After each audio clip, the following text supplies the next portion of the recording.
Hello and welcome to Sunday Morning with me, Connie McLaughlin. I hope you're well. It is 8:05. I am delighted to be keeping you company until 10 o'clock, as always, this morning.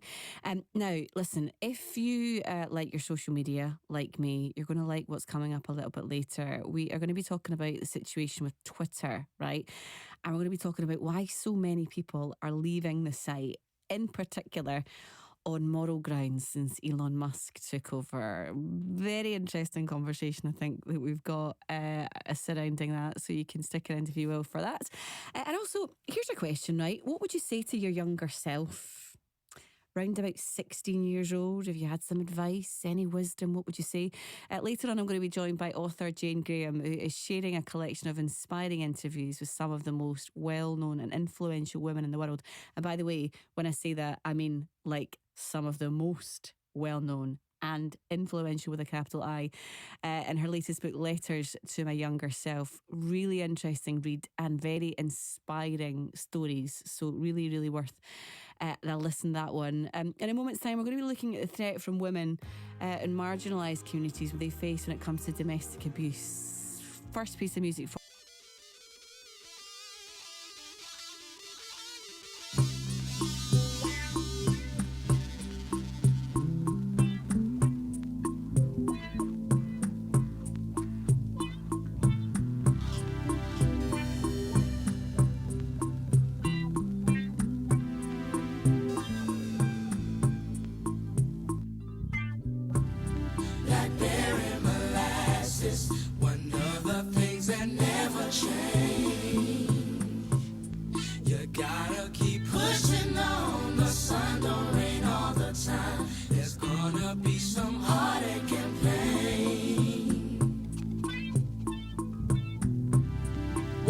Sunday morning, got a little bad news today. They say my life ain't worth living, and time is slowly ticking away. Don't think that I'm going crazy, 'cause thoughts keep running through my head. I know I gotta be strong, gotta hold on. Sometimes I'd rather give up instead. Seem like I'm better off dead. Blackberry molasses, oh, blackberry molasses, never change. It'll never change. You gotta keep pushing on. The sun don't rain all the time. There's gonna be some heartache and pain. Heartache and pain.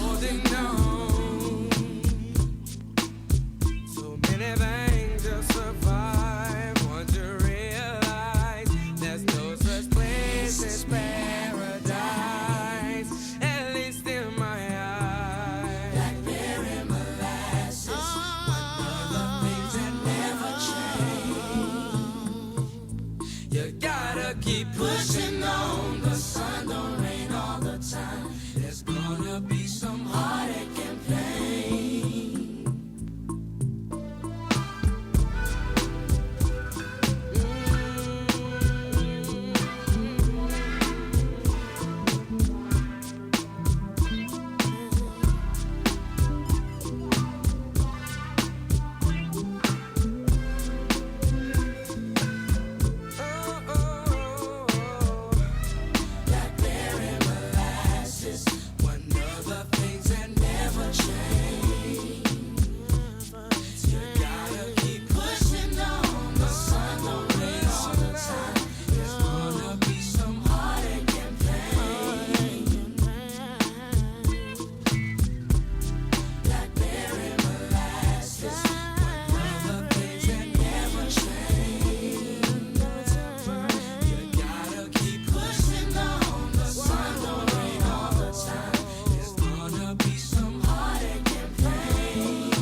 It's here in BBC Radio Scotland. Now, for women experiencing domestic abuse in any situation, it can be incredibly difficult to find the courage to leave the situation. You hear that repeatedly, don't you, when you hear about stories like that?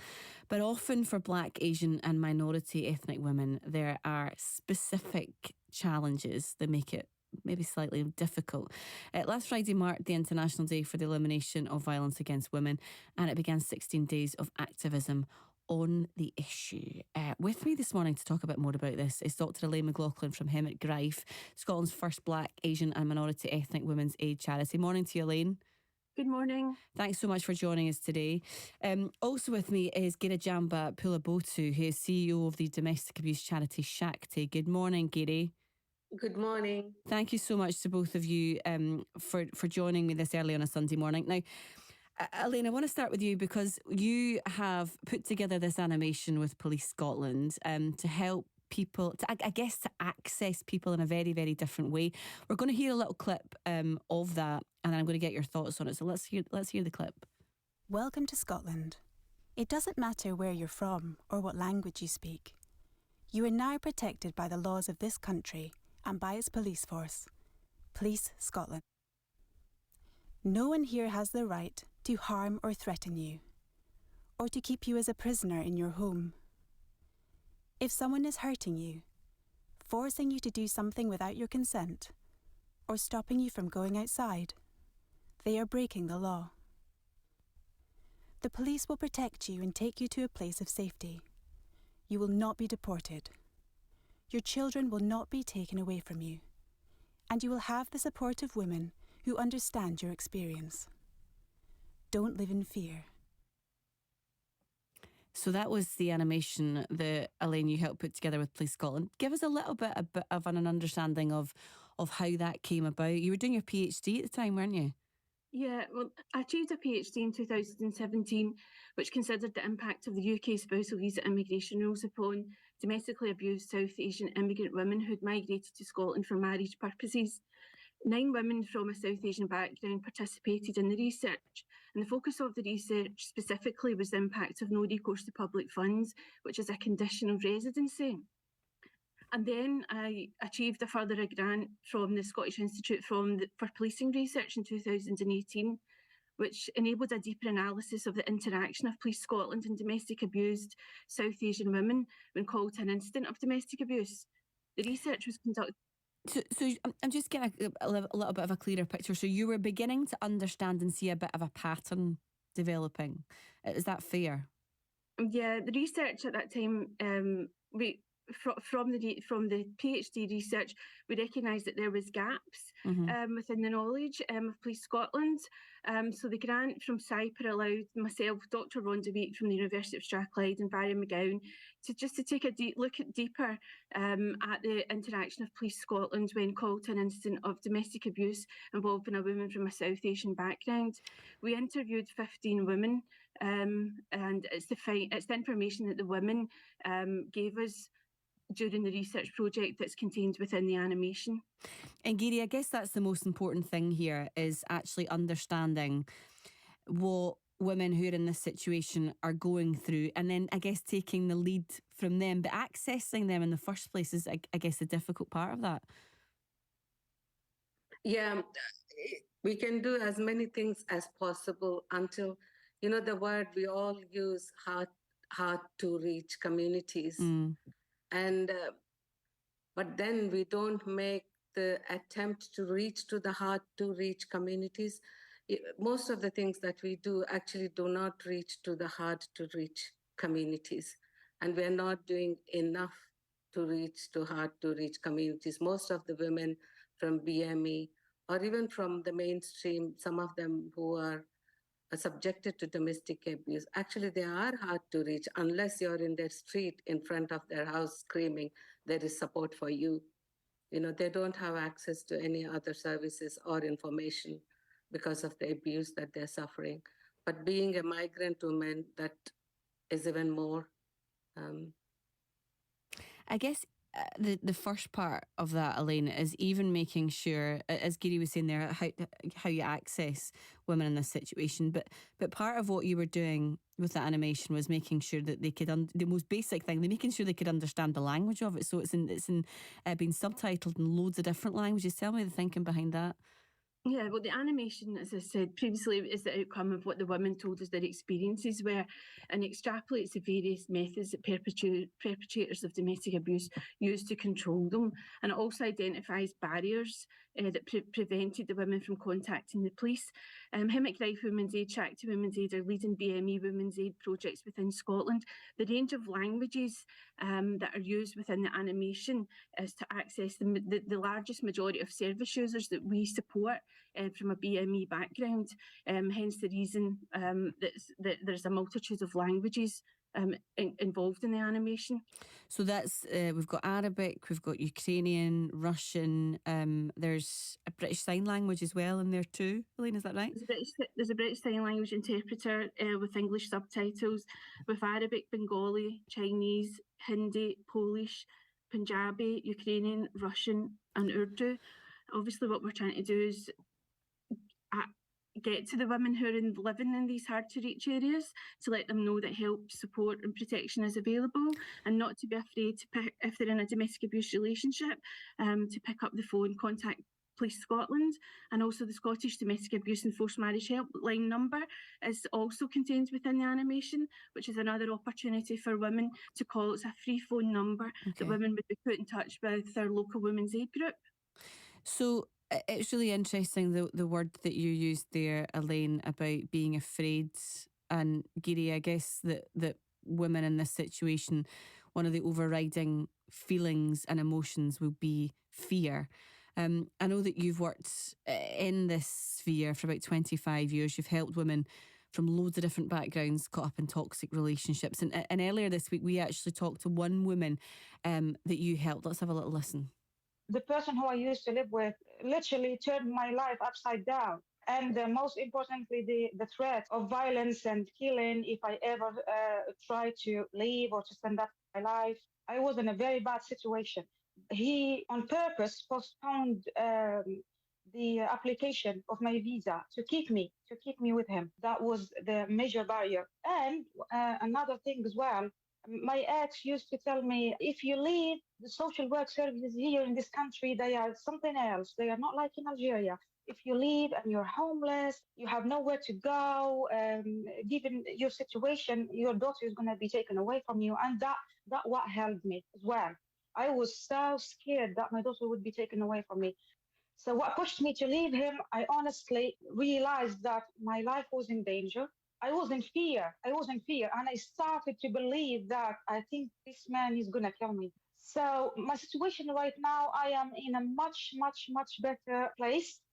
And this is all thanks to Shakti. They assigned me a brilliant support worker who has been there for me since day one. She advised me, helped me financially, helped me, stand up on my feet. And most importantly, she helped me believe in myself again. What a horrendous situation for anyone to be in, living with that level of fear that you are with someone that you think is going to kill you. Gary, how representative is that of the stories that you're hearing on a regular basis from the people that you're working with? Very representative. The fears that women has mentioned, and especially majority of the perpetrators who bring their wives from abroad use the visa as the controlling factor.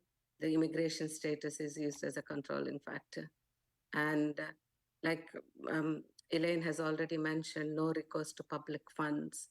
Although there are funds available and there is support available for women with no recourse to public funds. Many agencies, the agencies do know about, some don't know, some know about what is available, but they don't practice it and they don't inform the women that there is support for you, there is funds for you if you leave your abusive situation. And therefore, many women stay in those situations in abusive relationship. How do they then eventually find their way to you and to Shakti and to organisations like we were talking to Elaine about there? How do they, if there's this barrier of the partner who's almost sort of blocking the way to accessing this help, what are you hearing and what are you sort of seeing anecdotally about how they actually get to you? Majority of the cases, to tell the truth, they're word of mouth. When women hear from another woman saying, look, I suffered domestic abuse, I left and here I am, like the women who spoke to say, look, here I am, I made my life, I'm now independent, I'm safe. That actually gives courage to other women. Yeah. And that's what the referrals that we get are mostly self-referrals or from family and friends. And the women get courage from listening to other women in similar situation. It's interesting they use that word courage because, Elaine, the word HEMA, the part of the name of your organisation, comes from the word courage. How do you reassure women to get that, to find that courage to actually leave? Because I can't even imagine how frightening it would be in any situation when you're in a country that's familiar, but being in a country where you feel so isolated, just adds and compounds that fear. I agree with Gary very much that the largest number of referrals that we receive at Hemmett Grive are self-referrals, and normally these are women who are referred by a friend or word of mouth, as Gary says. But in the research, women are also they eventually do get to speak to the likes of their health visitors, so that their health visitors, their GP, will make contact with Hemmett Grive for Shakti Women's Aid. Some of the women maybe befriend a neighbour, and the neighbour will call and ask for information for support for the women. But the majority of referrals are self-referrals. And what's the actual process whenever that happens, Elaine? Like, what happens next? Well, we accept referrals from all agencies and women across Scotland. If the first point of contact for Hemmett Grive is at our drop-in centre at 24 Willowbank Street. Women are spoken to on the phone by an experienced support worker and invited to the drop-in centre, or we will go to meet the woman at a place of safety if she can't get to our drop-in centre. And then the women are initially assessed. They're asked about their situation, and if they're looking for refuge, they may be admitted to refuge if we have space at the time. Sadly, the refuge is always full. If not, often women will access temporary housing through homeless accommodation, but we continue to provide an outreach service while the women are living in homeless accommodation, and from there they receive a holistic service. It's a full package of support, so the women get access to specialised, experienced bilingual support workers. They get access to refuge accommodation, safe spaces for women to talk about their experiences with other women who understand their experiences. They get access to solicitors that we've worked with for a number of years who understand the barriers that women from a BME background experience. So it's a holistic package. So there are ways. Gary, on you go, just briefly. We do. When you said how do we kind of convince women to leave? Why do they leave? It does take for some women it does take a long time. We have outreach service which supports women who are not yet ready to leave the abusive relationship, but needs time to think about it. So for us, for Hemmett Grive, it has to be the choice of the women. So when she is ready to leave, then we assign a housing support worker to her, and who, with any referral, we first do risk assessment and support needs assessment. And from there on, we do what Elaine was saying. If it's a need for temporary accommodation, we help the women to find a temporary accommodation. We have refuge space. If she needs to go into the refuge, then we help her. Following from the refuge, we help her with finding permanent accommodation and resettlement. And majority of women also have immigration issues, so we help them with immigration issues. Yeah. We have very good solicitors that have been working with us for the past 20 years. A really complex issue that I appreciate both of you shining a light on this morning. Elaine and Gary, thank you so much for your time. The 16 Days of Activism runs until December the 10th. And the animation that we were talking about a little bit earlier that Elaine helped produce with Hemant Greif and Police Scotland is available to have a look at on the Police Scotland YouTube channel if you like. Or incidentally, if you know anyone that's affected by the issues that we've been speaking about, you can find more information through the BBC Action Line website. Just search bbc.co.uk/Action Line. Now, you're listening to Sunday Morning with me, Connie, until 10. And then after me is the Sunday Show with Fiona Stockert and Martin Geisler. Fiona's with me to have a little chat about what's coming up on the programme this morning. How you doing, Fiona? Morning, Connie. Okay, thanks. And such sad news this morning, which obviously we'll kick off with. Former Scotland international Doddie Weir has died at the age of 52. Heartbreaking. 6 years after he was diagnosed with motor neuron disease. He was capped an incredible 61 times and he raised millions. Many people have seen his fundraising, might even have been at some of the charity events that he did. My Name's Doddie Foundation, following his diagnosis in 2016. I was just reading some of the tributes this morning and watching some of the videos. Bill McLaren described him as carrying the ball like a mad giraffe. And he was such a towering, smiling giant, wasn't he? He seemed to be mischievous and charismatic. So we're going to be speaking to one of his former teammates, Connie, this morning, just asking listeners their memories, their favourite tries or whatever they want to say. And incredible. It's tricky, isn't it? Because you see, and we've heard so much over the last few years about the work that Doddie did when it comes to MND. And sometimes I think you forget just how amazing a player he was. Yeah, absolutely. I was watching some of his rugby escapades earlier on. Incredible stuff. But also busy, apart from that, we're going to be chewing over the Supreme Court decision on the second independence referendum with former Scottish Labour leader Kezia Dugdale and law lecturer and columnist Andrew Tickell. Plus, Martin's going to be speaking to the Scottish Government Minister Keith Brown. Also looking at the health service in Scotland. I know you do a lot on health. Coming up to winter, NHS Grampians Gillian Evans will be with us, and we'll get a view of the care sector also from Donald McCaskill and hear from a GP.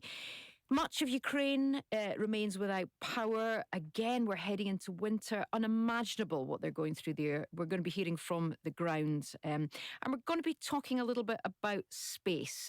Is it just a rich boys' playground, an investor's paradise? Elon Musk's SpaceX is launching a lunar mission tomorrow. It could be the first private company to make it to the moon. Not something I fancy, but if it floats your boat, it floats your boat. We'll stay firmly grounded on Earth. All that coming up, Connie, at 10 o'clock. Look forward to it. Speaking of Elon Musk, actually, because we're going to be talking about Twitter a little bit later and the whole sort of ethical standpoint about the change in Twitter, and there's loads of people leaving, so that's coming up just after 8:30 this morning. Also, have you been watching the World Cup this last week or so? I tell you what, if you love your football, there's been a lot to talk about. I feel as though the first few months of this building up to this World Cup has all been about everything else surrounding the competition. We've not heard too much actually about people who live in Qatar and what it's like for them hosting this huge competition. We're going to be doing that this morning. We're getting the perspective from a Qatari. And in a minute, the collapse, as I was saying, of Twitter. And before we get to the news at 9 o'clock this morning, we'll be talking about, some more music and just what it's like to be part of that whole process of even, attempting to get a World Cup. So we'll be speaking to someone who knows all about that a little bit later. Before this, and you...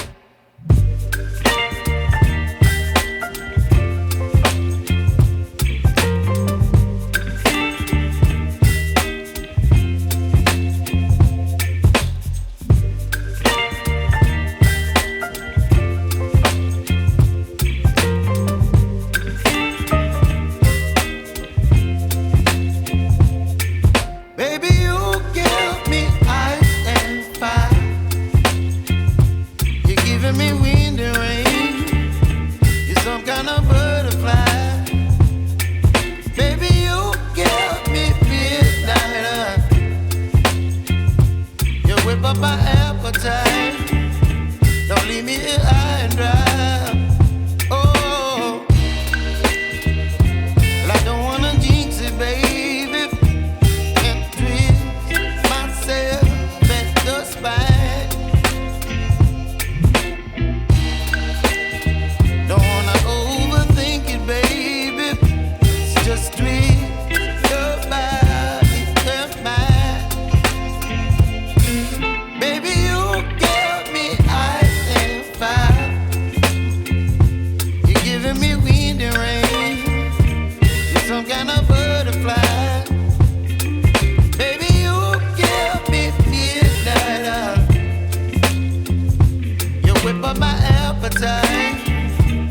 butterfly. Baby, you give me midnight. You whip up my appetite. Don't leave me here high and dry. Baby, you give me ice and fire. You're channeling wind and rain. You're some kind of butterfly. Baby, you give me midnight. You whip up my appetite. Don't leave me here high and dry. Oh, oh, oh, oh,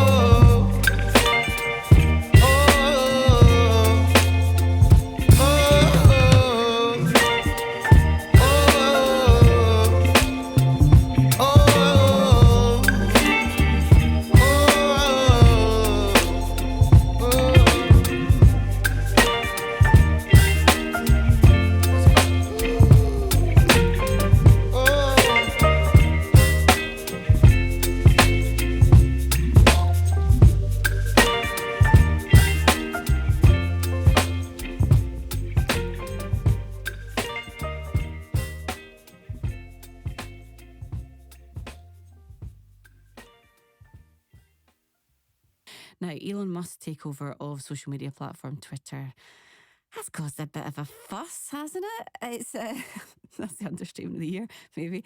It signalled the potential threat of an impending implosion, I'm told, as well. But why are we facing the collapse of the Twitter sphere? And does this present the opportunity, I guess, to look closer at how our morals and integrity align with our online presence? Well, that's a big thought for a Sunday morning, isn't it? Khalifa Rafai is the producer of Sonic Hug, a mental health podcast, music journalist and broadcaster. Good morning to you, Khalifa. Morning. Also in the studio with me today, Dr. Claire Llewellyn, who's a lecturer in governance, technology and data at the University of Edinburgh. Good morning to you, Claire. Good morning. Right, where to start with this subject? I mean, there's so much to talk about. Claire, give us a bit of a kind of overview, if you will, about where we are with Twitter right now. I mean, we don't need to go into the minutiae of it, but just maybe for people who are not too familiar with social media, where are we at? So Elon Musk, obviously of Tesla fame, he's bought Twitter recently. In the end, he didn't want to buy Twitter. He tried to get out of the deal, but he had to buy it. And since kind of coming on board as managing it, he's changed a lot of the rules. So we used to have people who'd been banned before, like Donald Trump. They're now back on the site. And we found that lots of people have left. So people have gone to kind of other servers using different kinds of social media. But then we've also got a change in the staffing. So lots of staff has gone. And this meant that moderation levels have dropped on the site, which means we're seeing a little bit more hate speech, a little bit more kind of polarization than we would have seen before. So things have changed, and that's meant other people have moved away. And the big issue with it really is, remember that social media sites are there to sell advertising space. And if people aren't on the site, if there is kind of nasty words being said, it means that the adverts aren't being sold. And that endangers Twitter and means that, ultimately it could go bankrupt. Helena, from your perspective as someone who uses Twitter, I mean, how often would you say you used it? Let's put that in a bit of perspective first. So I used it. I've been on Twitter for around 12 years now, and it's really helped my career effectively, if I'm honest. So it's been quite important. In what way? So I think, I'm a podcast producer, but I've done a lot of media stuff in music and so on. And it's introduced a lot of people to me. And I think that it's built a really big community. And I do a lot of mental health stuff as well. And it's helped me find people. It's helped me feel less alone in a lot of ways as well. It's been really important. I guess, I mean, it's an argument that you build your own echo chamber, but I do find, I am quite conscious about kind of stepping outside that as well at times. I love social media, right? I'm a big fan because I think it for the reasons that you mentioned there, Helena, about this idea of creating your own sort of, I guess, community as well, and being able to share stuff and being part of something which seems quite nice. I'll be totally honest and say sometimes on specific social media platforms, Twitter maybe being one of them, it's not maybe as friendly as, say, for example, Instagram or, you know, or Facebook or something like that. So it can be quite a toxic environment. Have you found that? Oh, incredibly. So I'm half Moroccan, and some of the racism I've faced on there, just based on my name alone, has been horrendous. Some of the media stuff I've done, you start to, especially if you've done a TV appearance or anything like that, and you know, the physical appearance of someone can be immediately commented on. But then it's the pylons. And I think the other problem is as well, I think it's almost like people read a headline, or they'll read a snippet to an article, and they'll immediately jump on something instead of actually really fully reading something, really going into things. And yeah, I really feel for people at times. I've obviously been part of that as well, and I think sometimes you forget the reality, you know, real world, and it's this. You're just within this really hateful room, and it can be so debilitating for you. So yeah, it can be very problematic. Which is where, Claire, the idea that you were talking about, and part of this conversation is about, I guess, the ethics surrounding Twitter.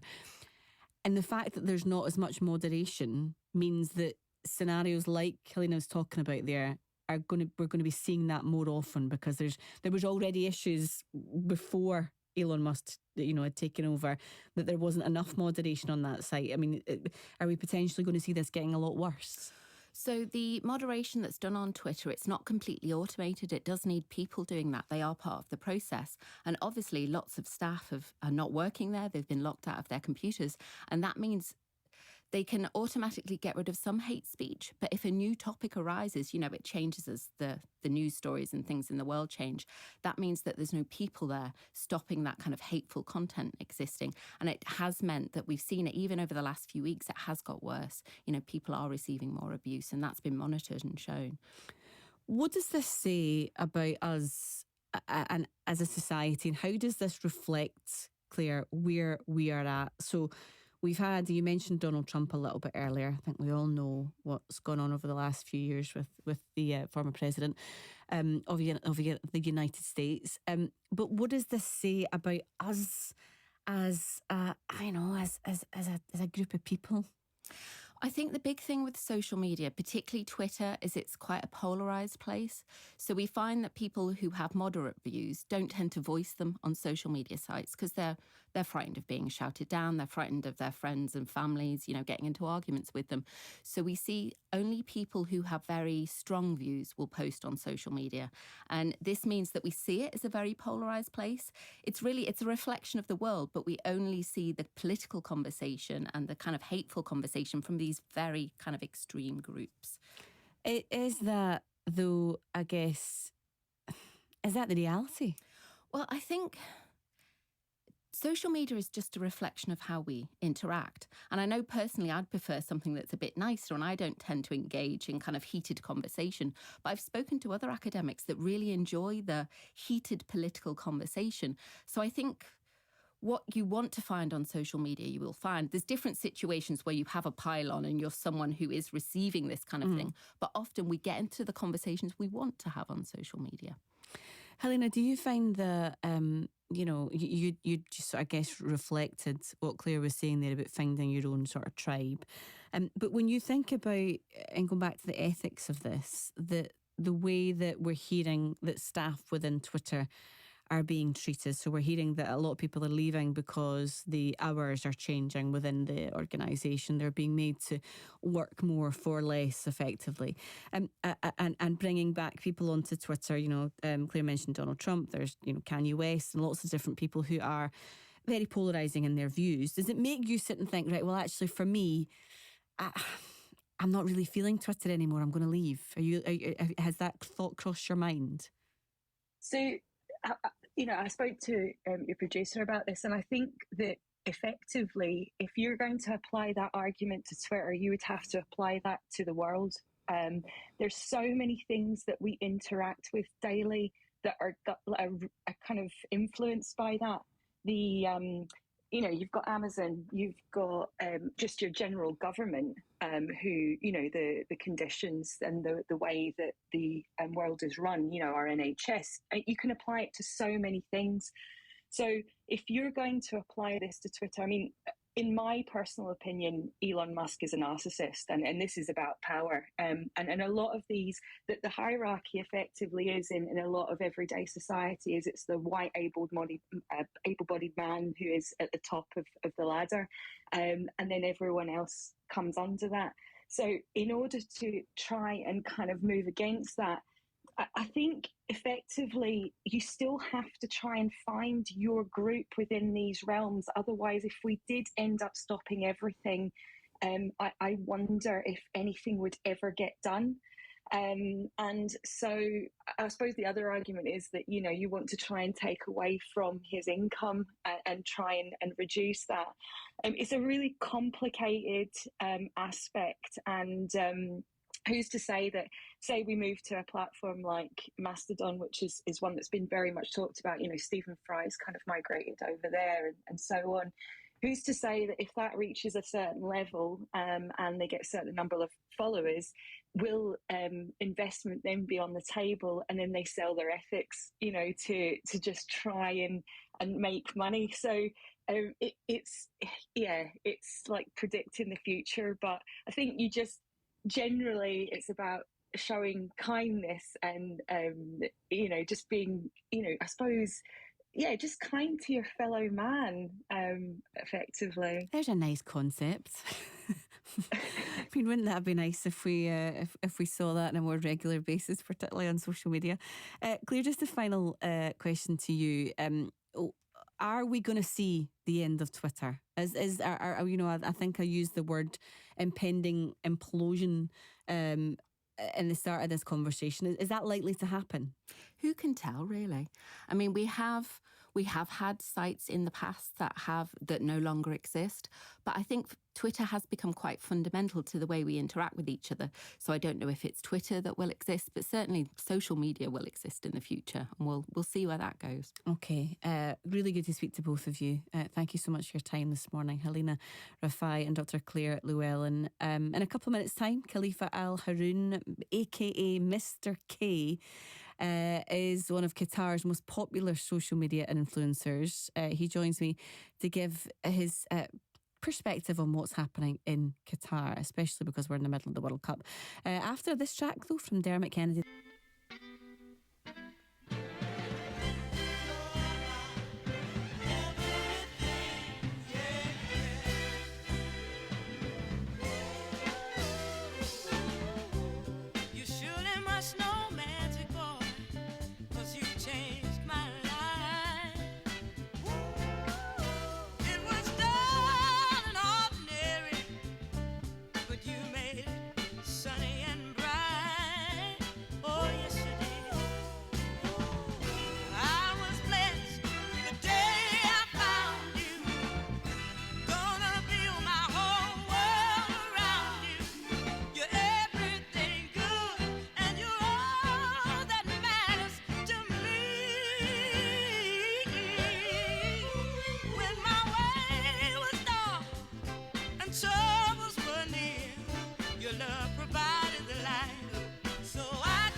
Your name is in every phrase my lips sing.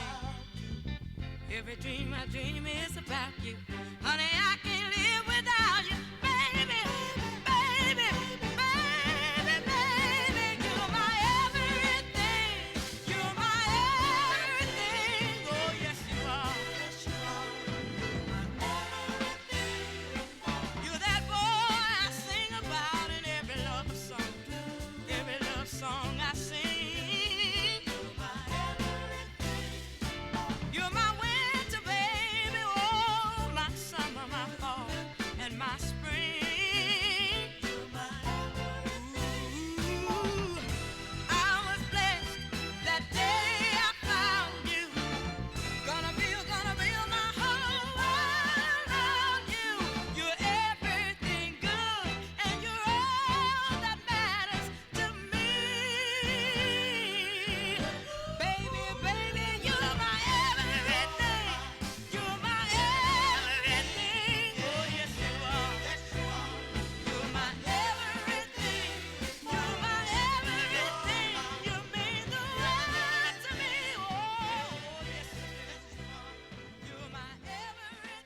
Wednesday. You are listening to Connie McLaughlin on BBC Radio Scotland. It's 8:46. Now, if you, like me, love your football, you'll have been watching the World Cup. There's been an awful lot happening. And we've been speaking about this for lots of different reasons over the past couple of months building up to this World Cup. It's a little bit different from a lot of the other ones that we've seen before. But what's it actually like for someone who's from Qatar and from the perspective of inside the country rather than us discussing it from an outside perspective? I'm pleased to say that Khalifa Al Haroon, founder and CEO of I Love Qatar, an online platform for news, events and culture in the country, joins me on the programme. Morning to you, Khalifa. Good morning. Thank you so much. Yeah, I'm really good. Thanks so much for joining us. Give us a little bit of an overview of what the last, I was going to say a couple of months, but I feel as if this conversation's been going on for a lot longer about all the controversy surrounding this World Cup and the fact that it is based in Qatar. What's that been like? Well, I mean, I think we've all been very anxious, excited, stressed out, tired out, by the events, that were being organized. But now it's like every other, event that you would do in your home. Maybe you do a house party. If you did a house party, you want to make sure you have your best clothes on. You want to make sure that your guests have the best experience ever. And, you get a little bit nervous, because how are they going to judge your house? Of course, yes. Now that people have arrived, you just want to make sure that you, put your best foot forward. And that is definitely a pun that is intended. Because it is the time of football. So for I think at the end of the day, it's very normal to see that in any World Cup that there will always be criticisms and that there will always be feedback, that is shared, that is more focused on one side rather than the other. We tend to, be used to it in this part of the world, But yeah, I mean, we're super excited, I'm super happy to see what's been going on, here in Qatar. I've met so many people from all over the world and they've all got, big smiles on their faces. Yeah, and I'll get to the tournament and sort of how that's been received in just a second. But just on that point of how your house is being judged, do you think that in the lead up to it, because listen, you're right, that there's always controversy when it comes to big events. There's always something that's happening surrounding it. But this has been something a little bit different. There has been, there's consistent discussions about whether or not it should be based in that country. There's, consistent and continued protests about the way that certain Qataris live their life and the values and everything else surrounding that. So it is a little bit different. Do you think it's been discussed and judged, using your word, fairly? I honestly don't think it has been judged fairly. First of all, let me just go ahead and say that I think that criticism is absolutely something that we can benefit from, right? So criticism can be positive too, right? Because constructive criticism helps us to improve and do better. I mean, my father once said to me, I remember one time I created like a YouTube video many years ago. And although I had positive feedback, I was really focused, on the negative comments, that were shared. My dad said to me, is like, Khalifa, listen, you don't need to worry when people give you negative comments because it means that they care enough to see you get better. You have to worry about when the world is quiet because it means that they don't care anymore. So that's something, that's always stuck in my mind. So I do think it's a little bit unfair because people don't realize that we are not the Borg. We are not clones. We don't all have one mentality, one way of thinking. You'd think that it's common sense by now to realize that in different countries, you have individuals and human beings with their own points of view. Just like, for example, in Scotland, I'm sure you've got conservative people. You have more open-minded people. You have free thinkers. You have people who love to experiment. You have all different types of people. And it's the same thing here in Qatar too.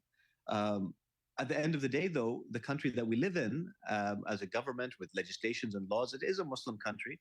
And we do have our own cultural norms, our own beliefs. But, I think that we would live in such a boring world if we all thought the same and we all, acted the same and all countries were exactly the same.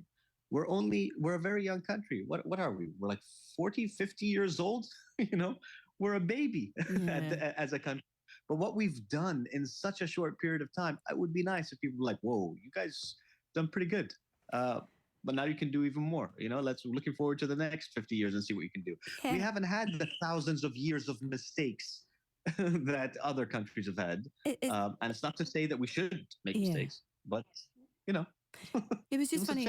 It's funny about the what you're saying there about the way that the values and in particular the government, I guess, governs in Qatar, and talking about the fact that it's an Islamic country. Tell us a little bit, if you can, about what sort of form of Islam exists in Qatar, just for people maybe who've never been there or who don't know too much about it. Okay, yeah. So Qatar is a predominantly Sunni country. The two main sects of Islam are Sunni and Shia. There are Shias, that live here too. There are people from all different religions, that live here. But us as a Qataris, we are Sunni Muslims as a majority. Now, if you were going to ask me what is every single difference between a Sunni and a Shia, for example, I wouldn't even know, because at the end of the day, as long as you're a good human being and you pray to God and you want to make the world a better place, that's all that matters to me personally. But yeah, that's what Qatar is. You've got, I guess, a very different take on this, because you spent a lot of your time in different countries. And I guess that helps you create a bit of a different perspective, maybe from other people that might be living in Qatar. What's that been like, trying to integrate into a society that, even that you're saying that lots of people have clearly ranges of views, because, as you say, we're not all the same person, but that has, I guess, stricter rules than maybe some of the countries that you've lived in, like Britain and different places around the world. What's that been like for you? Well, I mean, I think, first of all, Qataris are generally well-traveled. It's very normal, to see Qataris hanging out, in London or Paris, vacationing, in Bangkok. So it's very normal, to see Qataris all over the place. Although we are a small population, we're only 250, 300,000 people. Yeah. We're rare, like a rare Pokemon, So I mean, for me, it's I grew up. I spent 16 years of my life in Bahrain. I went to university in the UK, in England, and I traveled, to many countries, all over the world. And one of the things that I've always made an effort to do is to meet people from all over the world and to experience their cultures. So, for example, when I went to Japan, one of the first things that I wanted to do is I wanted to go and visit, the temples that they had. I wanted to experience how they did things, like in Nagoya or Niigata. When I went to China, again, I got to go ahead and take a look at all of the different historical locations and World Heritage, and I just want to learn. And I think that by learning other people's cultures, and it doesn't mean that you have to agree with it, but it helps strengthen your own beliefs as well, right? There might be other points of view. Yeah, and I guess as part of that helps with things like misinformation. And I think, given the fact that you've got such a strong online presence, and we were just talking about actually the world of Twitter earlier on, and the ethics and everything else surrounding what's happening over there, there has been a lot of people saying that there's been a bit of a misrepresentation of the way that people from Qatar think, what happens in Qatar. What have you seen in terms of misinformation about Qatar? What kind of misinformation have you came across, if any? Okay. I mean, I can think of a lot of different things. I mean, from the fact that people are taking photos of angles of stadiums and saying are empty, and I'm literally in the stadium and I can see it's packed. So I'm having to actually film crowds and actually post it on my social media just to say, like, guys, here's what. Instead of looking at a photo, here's a video so you can see the truth.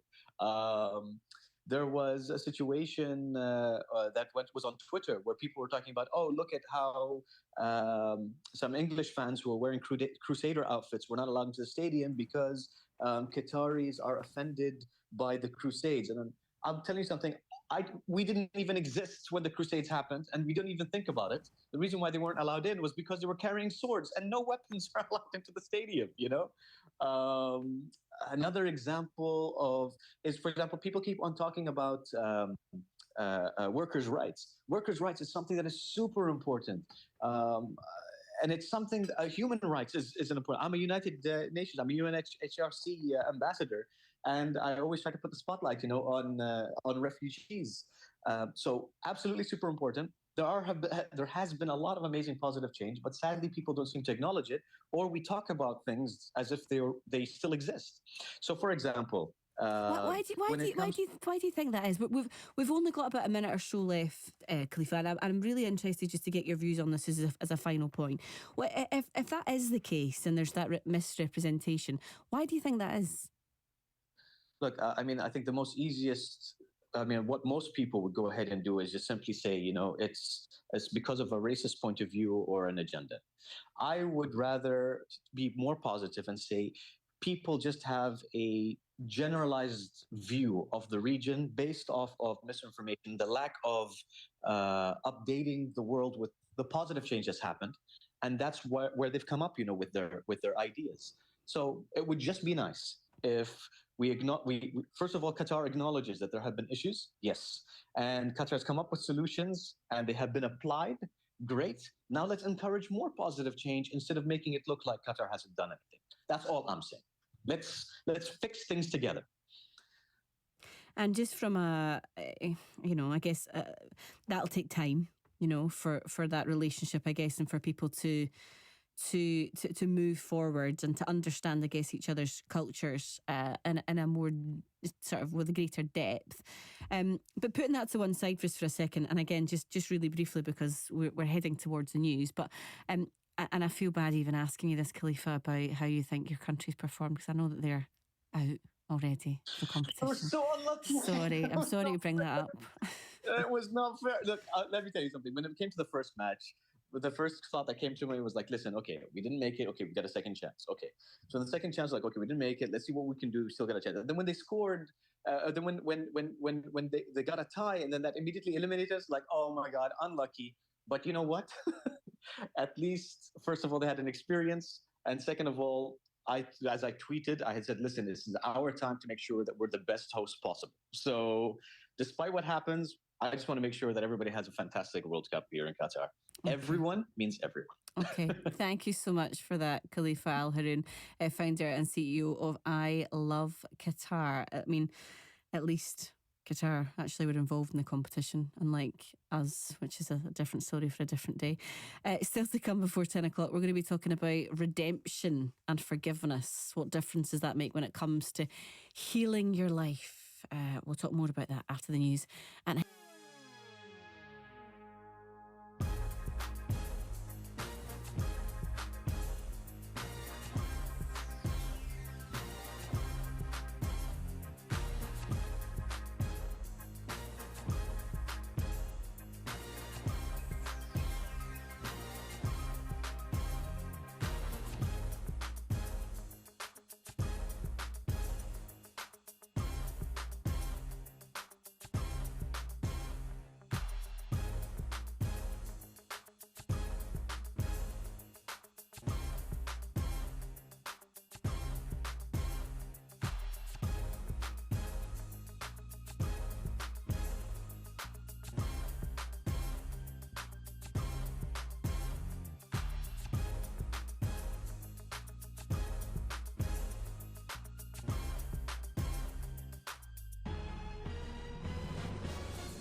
This is Sunday Morning with me, Connie McLaughlin. It is the I'm a Celebrity final tonight. Have you been watching that show?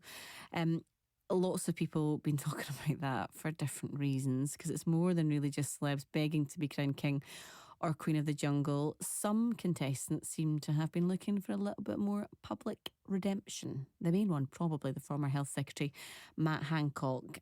So we're asking, what does it take to redeem your character?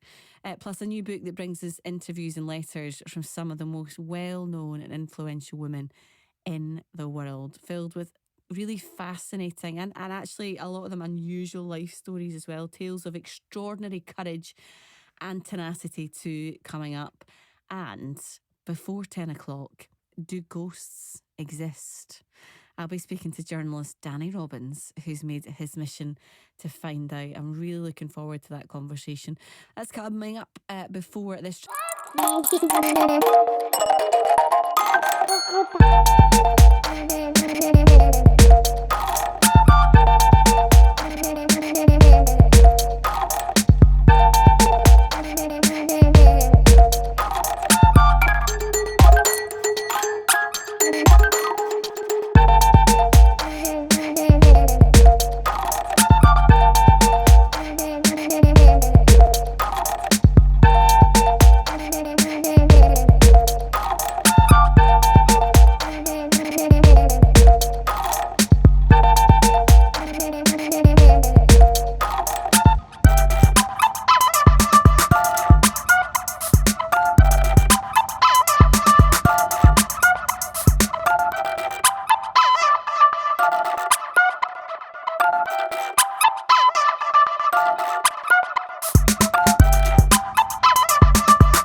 Shows recently, and in particular, I'm a Celebrity, Get Me Out of Here. Lots of conversations, lots of debates, lots of radio, TV time, and newspaper time talking about whether the former Health Secretary Matt Hancock should have even ever been involved in that show, and I guess given the public platform to potentially be forgiven for breaking COVID social distancing guidance that he set. This got us thinking about forgiveness and redemption, and I guess what they actually mean to different people. Who decides if you can have it, and I guess can you have both at the same time? To chat more about this with me this morning, Reverend Jill Clancy, the Church of Scotland minister and prison chaplain at Barlinnie Prison. Morning to you, Jill. Morning. Really good to hear from you. And also the founder of the Forgiveness Project and author of Forgiveness and Exploration, Marina Cantacuzino. Morning to you, Marina. Good morning. Thanks very much, both of you. Let's start right at the very beginning with the most sort of basic question, Marina, around this. What is forgiveness? What do we mean by it? Because I guess it means different things to different people. Yeah, it does, and whole books and treatises have been written about it. So I tend to think about forgiveness as making peace with things or people that we cannot change. But it's a bit more than that, because it's more than acceptance and letting go. It requires a degree of empathy and compassion for the person who's hurt you, and that's the really difficult bit. Yeah, Jill, that's the bit where I guess most of us, because we're all human beings and we have our own struggles, that's the bit that we would struggle with the most. Yes, with especially someone who has been the perpetrator of the crime. But yeah, I also believe that in the Bible it says that we need to forgive ourselves before we can forgive others as well. And I know that there's a lot of the men that I work with, that's something they would love to be able to do, is forgive themselves when there's a realisation of what they have done. So yeah, forgiveness, it's massive. And it's not just a one-off thing, it's very linear, it's fluid, it's not just there's a beginning and an end to it either. There's a bigger story. Yeah, I think you've absolutely hit the nail on the head. There's layers to it. That I think the complexity of it can you're totally right. It can be this idea of, well, I forgive you or I don't forgive you. There can be different so many different facets to that. And I would imagine, Marina, that you found that as part of the Forgiveness Project, which is something that you've obviously been part of and founded. But can you tell us what that is and why you set it up in the first place? Yes, indeed. My background's journalism. It is around the time of the Iraq War, which I saw as an act of revenge for 9/11. And the language at the time was so much about retaliation and payback and for tit for tat that as a journalist, I started collecting stories which I suppose were counterintuitive and countercultural at the time. They were stories that focused on empathy, compassion and forgiveness from both victims and perpetrators, people who had sought peaceful solutions, who'd been harmed, but also people who had harmed others, who had transformed their aggression into a force for peace. And essentially these stories became an exhibition called the F word, because forgiveness is a very tricky, complicated word. And from there I founded an organisation that works with storytellers and stories around forgiveness. And we work in prisons and schools, and essentially sort of examine what this very tricky, messy word means to people through lived experience. Jill, you sort of hinted at it a couple of minutes ago about the people that you work with within the prison service and their experiences. What does that process for them look like? It can be very difficult and very unresolved. We do a course called the Sycamore Tree course, and it's looking at restorative justice. But at the end, they can write a letter, but that letter can't go anywhere, especially within our justice system just now. We don't have. But I know that Marina's Forgiveness Project has a great course called Restore, and that might help towards that. But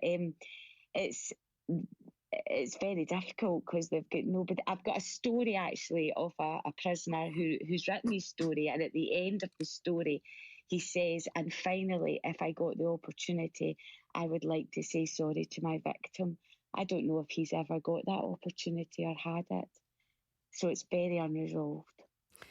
Whenever you see someone who's going through that, and we'll take it from that perspective alone for now, what impacts can that lack of forgiveness or perceived lack of forgiveness have on someone's life?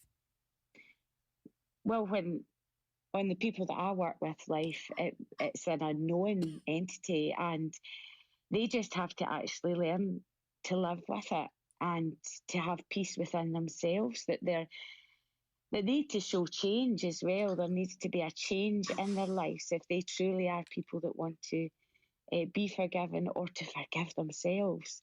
That needs to be shown in action too within their lifestyle. But I'm sure that they must live with an unresolvedness within themselves, because there's nothing they can do if their victim, for an example, doesn't want to have that restoration or any communication or anything like that with them. Just never know. Marina, can you ever find peace whenever you are searching for that forgiveness when the other person isn't part of the process? Yeah, well, I think you can. I mean, I think it's probably more difficult if you're actually having some sort of relationship and you have an invocation or an apology from someone. It becomes much easier to forgive because it humanizes the hurt.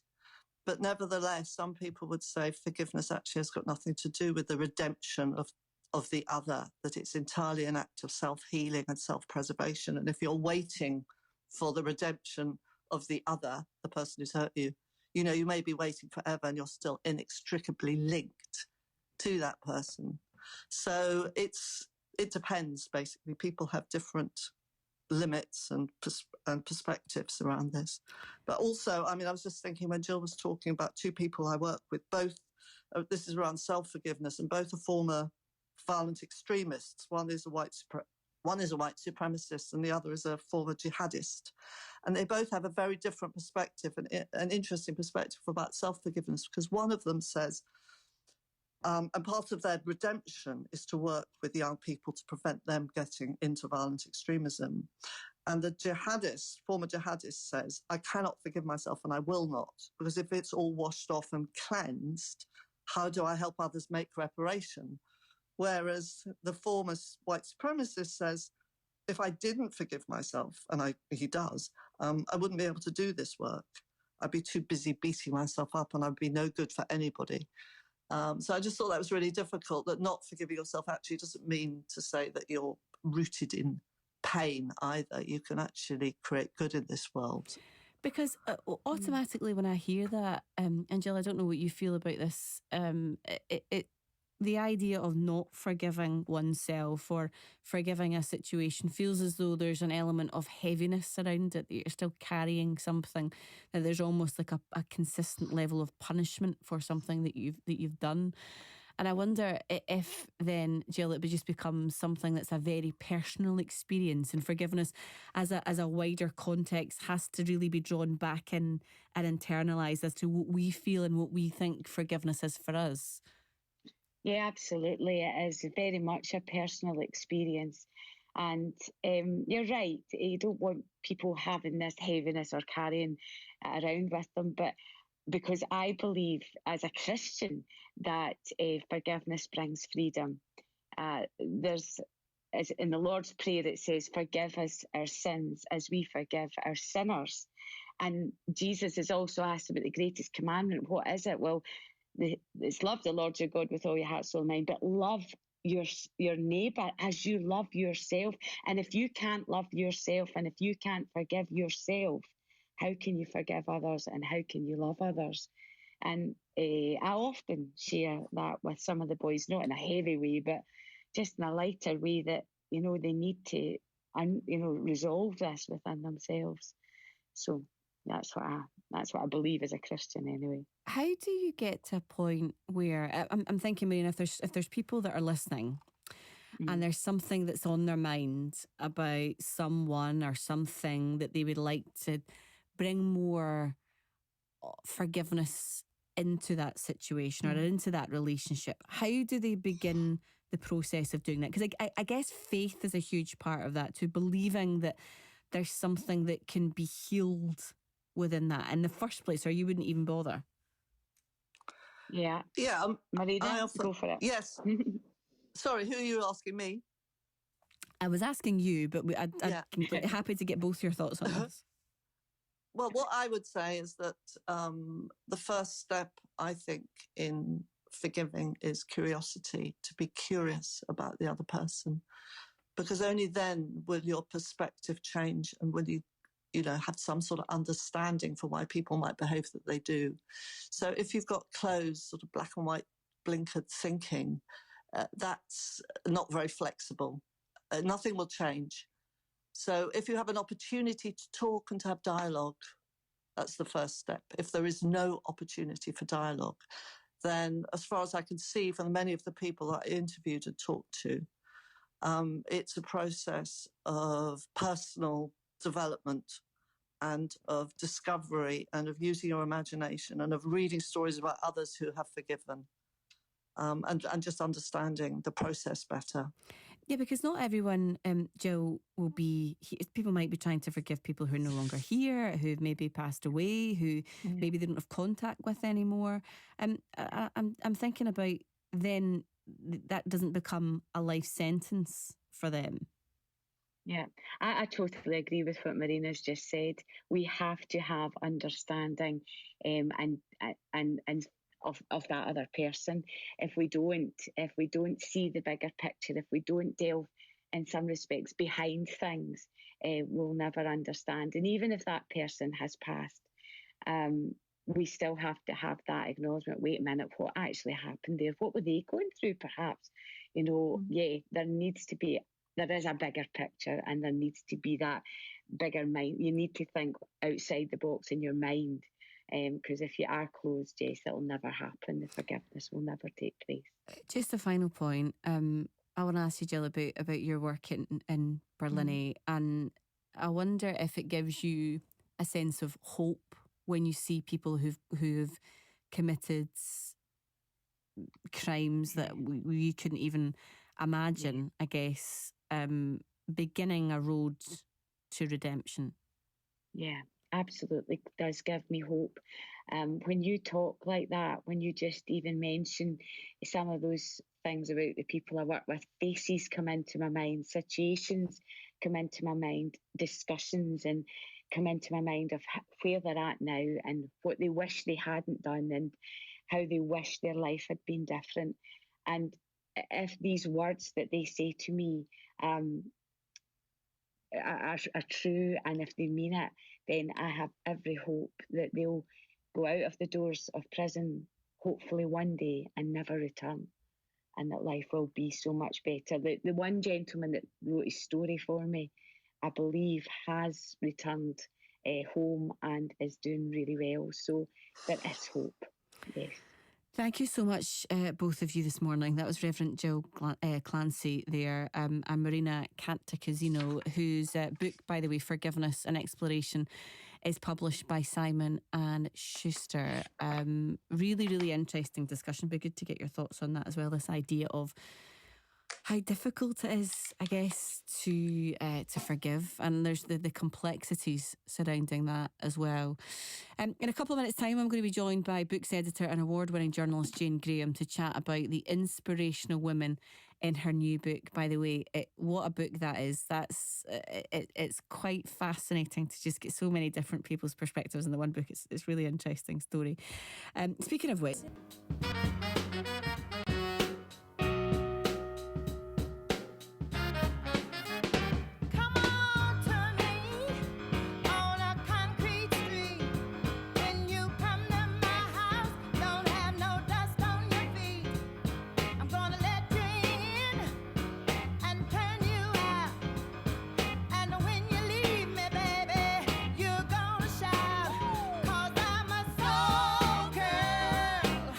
Yes, I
opportune moment there, because I was just taking a drink of some hot water that someone's just lovely been so kindly brought in, and I nearly I nearly spilled it all down myself. That would have been quite the time to join me if I just scalded myself with a cup of hot water.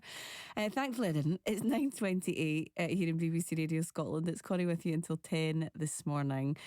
Now, this is a fascinating book, right? It started life as a single column in the Scottish edition of The Big Issue. The Letter to My Younger Self interview features came to life in 2007. Fast forward all the way to 2022, and the feature it's become a bit of an institution, right, with interviews from some of the most well-known and influential people in the world. And when I say that, I really, really mean it. Some amazing insights. I'm actually listening to, because there's two books on this, right? There's the one that we're going to talk about, and there's another one. And listening to both of them, I did the first one, an audiobook, and actually just hearing the insight into some of these people's lives that I've never heard before. Very, very, very different style of book. It's been something I think that everyone should take a little peek into. The most recent version of it being a Letter to My Younger Self. This is the sort of women's version of it. It's called Inspirational Women, and it focuses on stories from women who've been featured in the Big Issue over the past 16 years. Joining me to speak a wee bit more about it is author and creator of Letter to My Younger Self, Jane Graham. Morning to you, Jane. Morning. I should point out that there are women in the first book as well. It's not exclusively men. Yeah. This is the first one, which is, just women. Yeah, and the first one actually, for me, there were so many actually women that jumped out at me in particular. I love sport, and sport's my big thing.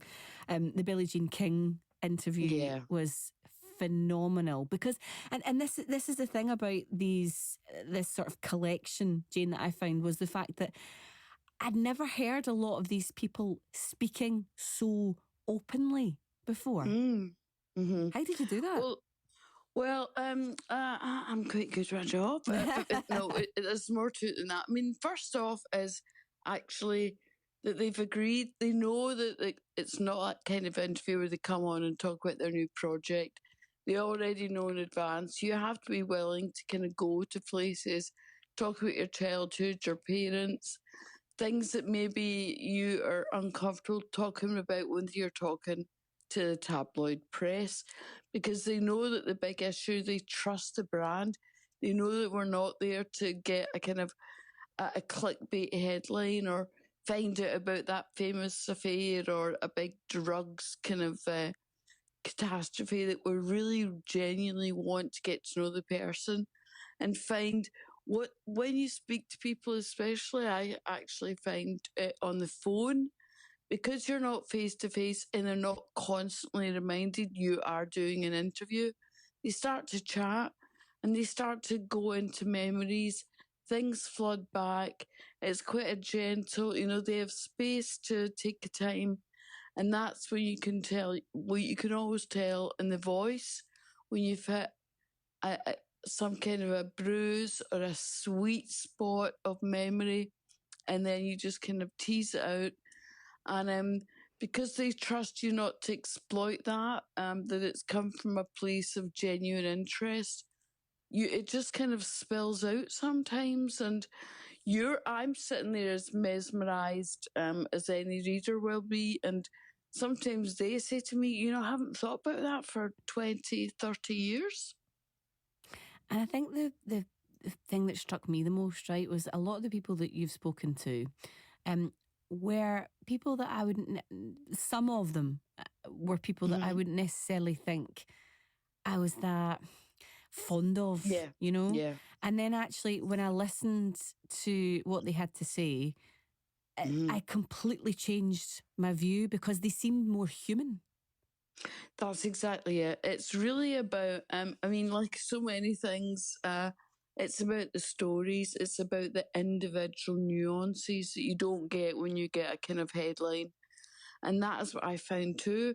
I mean, some of when you walk in someone else's shoes, when you really take the time to empathise, not just sympathise, that is when you start to see things quite differently.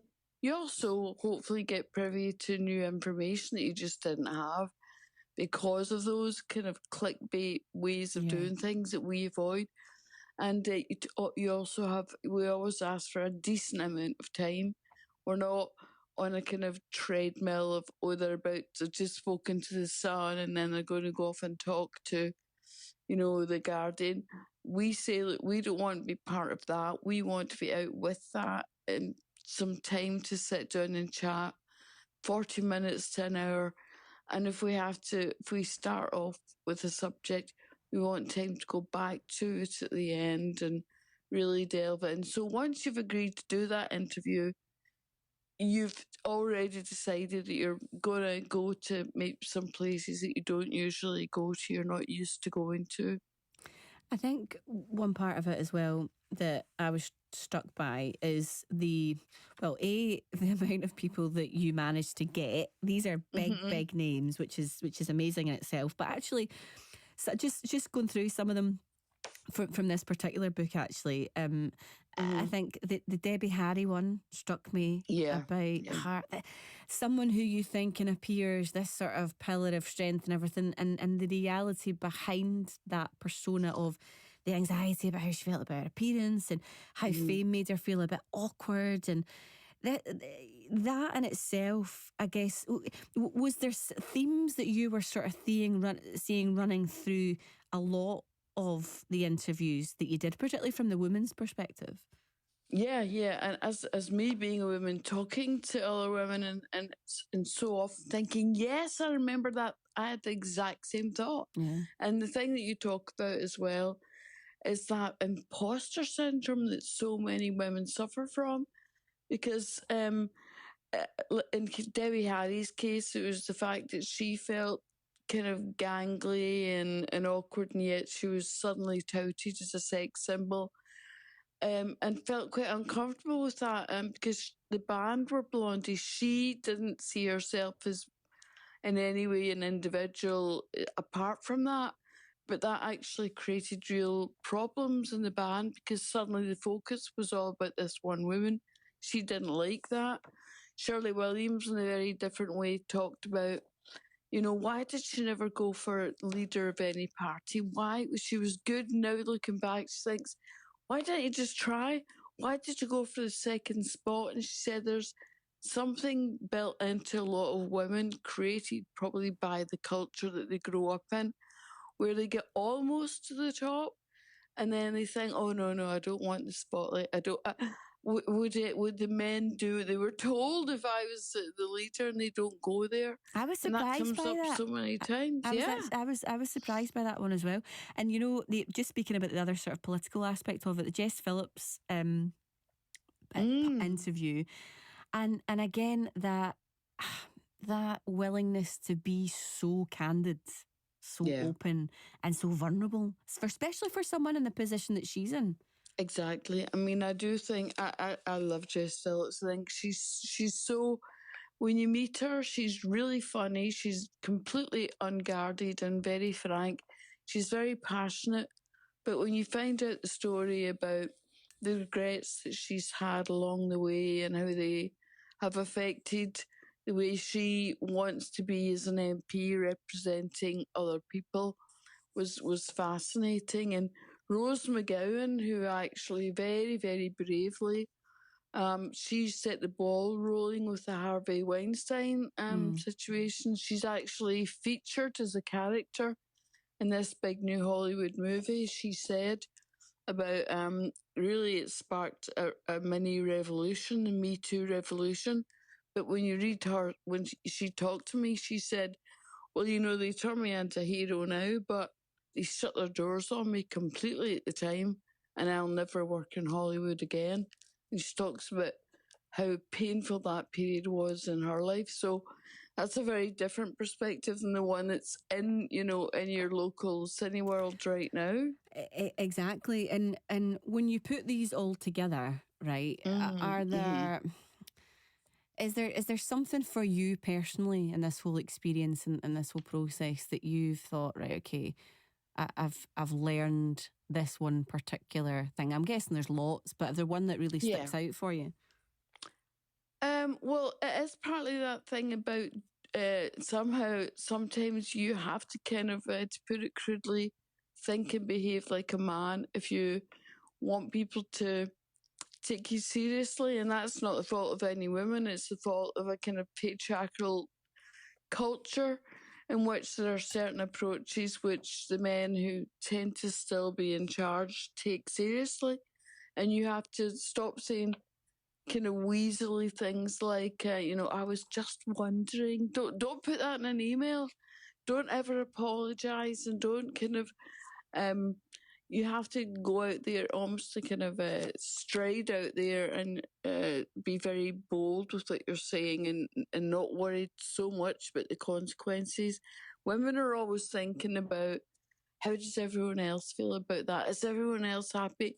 Men, I found, tend to be more, is this working for me? And there are times maybe when women should do that. But on the other hand, I like the way that women care more about other people, that they do tend to, kind of immediately go into empathise mode. And in the long run, actually, sometimes I think that makes women better interviewers, better listeners, and they get to know people perhaps more deeply because they're genuinely more interested in the person that they're listening to than the way they're coming across and the way that they're speaking. Yeah, there's a warmth there that sometimes is difficult to try and emulate. Just a final point before I let you go. I wish we had 40 minutes to an hour to chat about this, but we don't this morning. Is there one particular person that you haven't quite interviewed yet, but you'd like to? Yes, she's got a book coming out, Michelle Obama. Oh, that'd be a good one. Step up. And if your husband's kind of milling about in the background, I'll put him, I'm willing to talk to him too. She might be listening. You never know. She could be.